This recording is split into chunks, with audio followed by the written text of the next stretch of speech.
Hello viewers, Namaste and welcome to our YouTube channel Japan Calling.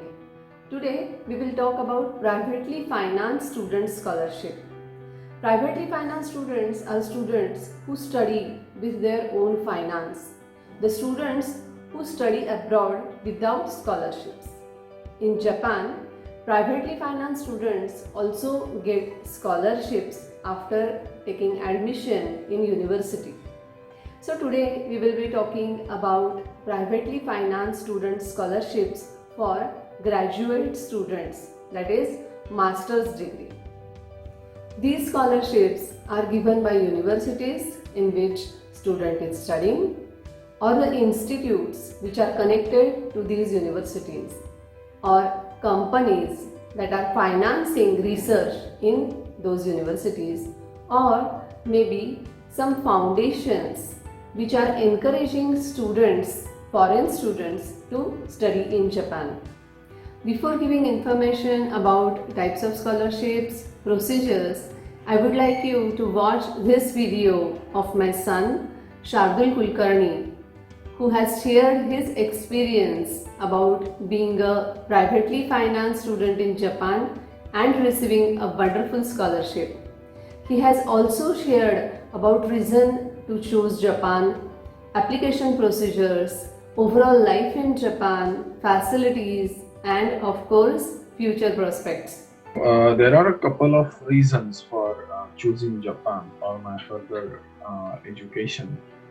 Um the one of the main reasons, actually, which really impressed me about Japan is that a very advanced technology uh, is can be seen made very commonly available for common citizens, common public, uh, to make their lives easier, which is one of the very, I think, very unique thing about Japan compared to rest of the world. Right? Especially my interest was in robotics, and the robots being developed in Japan are specifically being developed for taking care of senior citizens and for welfare of common people, as well as in general for helping common people in various tasks. So this is something which really attracted me. The Japanese, most of the Japanese graduate courses are very research intense, so you have to spend most of your time in the lab. And since I want to, basically, I want to pursue research in robotics. That's why in general, I really like that format of education, and that is the second reason. In general, the industry is very research friendly in Japan. Lots and lots of patents, technological patents are here. So if you want to do R&D in industry, I'm sorry, if you want to do R&D in industry, you will have really good opportunities here. So yeah, that's why I chose Japan. So the application procedure in for Japanese universities is fairly different from the European or American universities.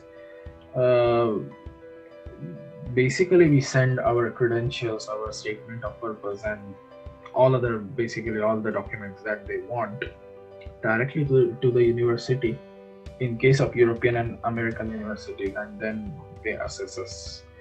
But in case of Japanese universities, what you have to do is you have to check out the research in the universities. The information is there on the websites about the research and all the professors who are involved in that research. You have to check the research in various labs, and basically you have to decide what research you like, and then you have to approach the professor in charge of that research and that lab, stating your interests in that research, and then basically you have to approach him or her with a request for approval as your supervisor for your graduate course. And usually then they assess you in different ways, and it's different from professor to professor. It can change from lab to lab. It can change.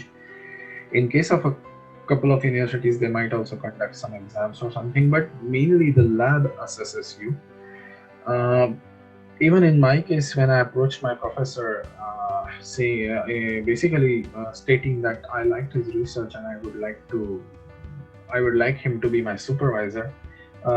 They gave me an assignment and also conducted an interview, and then based on that, they took a decision whether to accept me or not.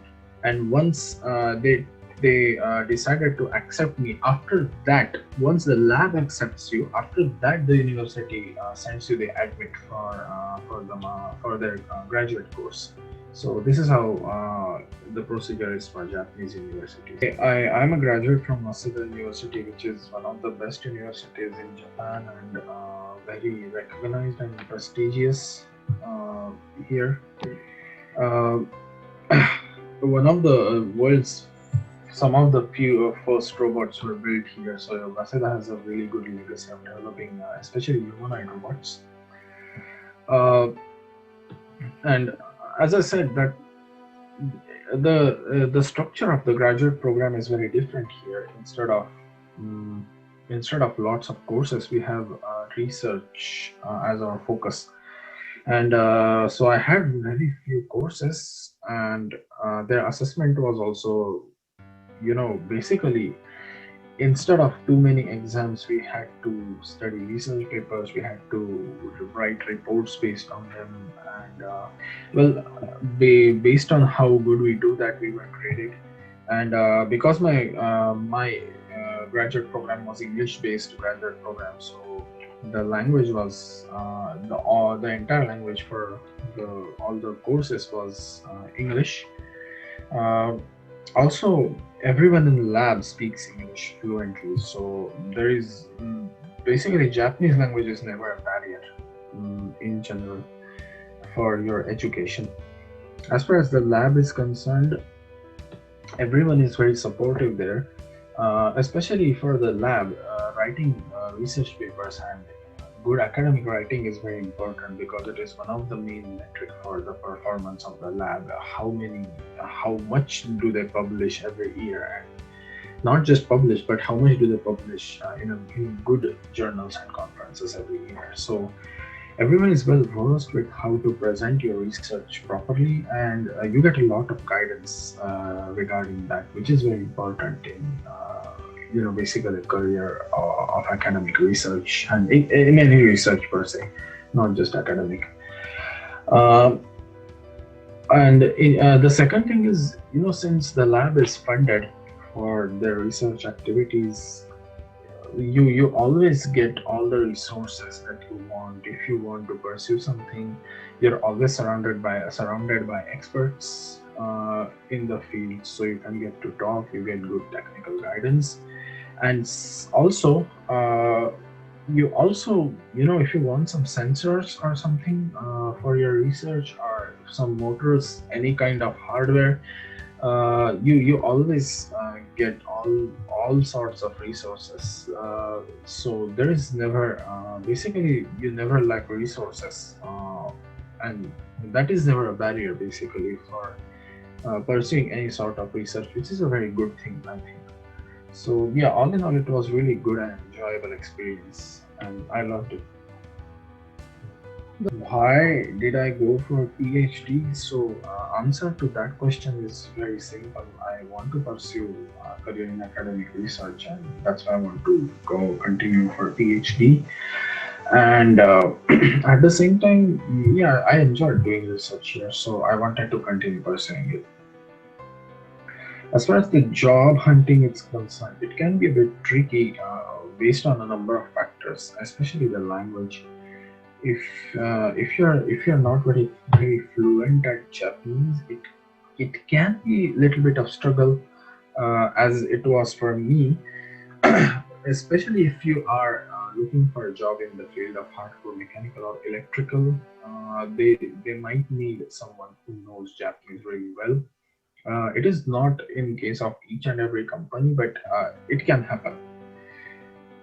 If you're in IT, usually you will not face this problem, but otherwise you might. And yeah, of course, if you learn Japanese here, then this will not be a problem to you at all. So yeah, in general, there are some tricky points which you have to take care of when you apply, but otherwise it's okay. Mm, my master's degree was completed in mid March. I graduated on 15th March, and yeah, in spite of all this, I did get a job by end of April. And actually, the startups here have different approaches nowadays. They accept people who can only speak English, and they don't require Japanese. In fact, they are encouraging, many startups are encouraging their Japanese employees to converse better in English. So in general, the attitude in Japan is changing. So yeah, I don't know anyone who had to go back to their country because they could not find any job. So you will not go unemployed after getting education here, that's for sure. So in general, the experience here to live here is lovely. People are really nice and pleasant. In general, you can enjoy living here, and it's very safe. I mean, even like women can roam around in Tokyo freely at any point of time. Like even in late night, nothing will happen in that way. It's very safe and very hospitable in that sense. So the Japanese food is also very tasty. I like soba, and if you like non-veg, you are literally in for a treat here. Uh, and even Japan is beautiful, so traveling in Japan is a whole other amazing experience. So yeah, you will enjoy living there a lot, that's for sure. uh, one of the thing you know One of the reasons I chose Japan was that, I mean, everyone around me was like, yeah, I'll go to US, I will complete my education and get a job and make this much money and settle there. And I don't know, I just wanted to get out of this herd mentality and wanted to do something different.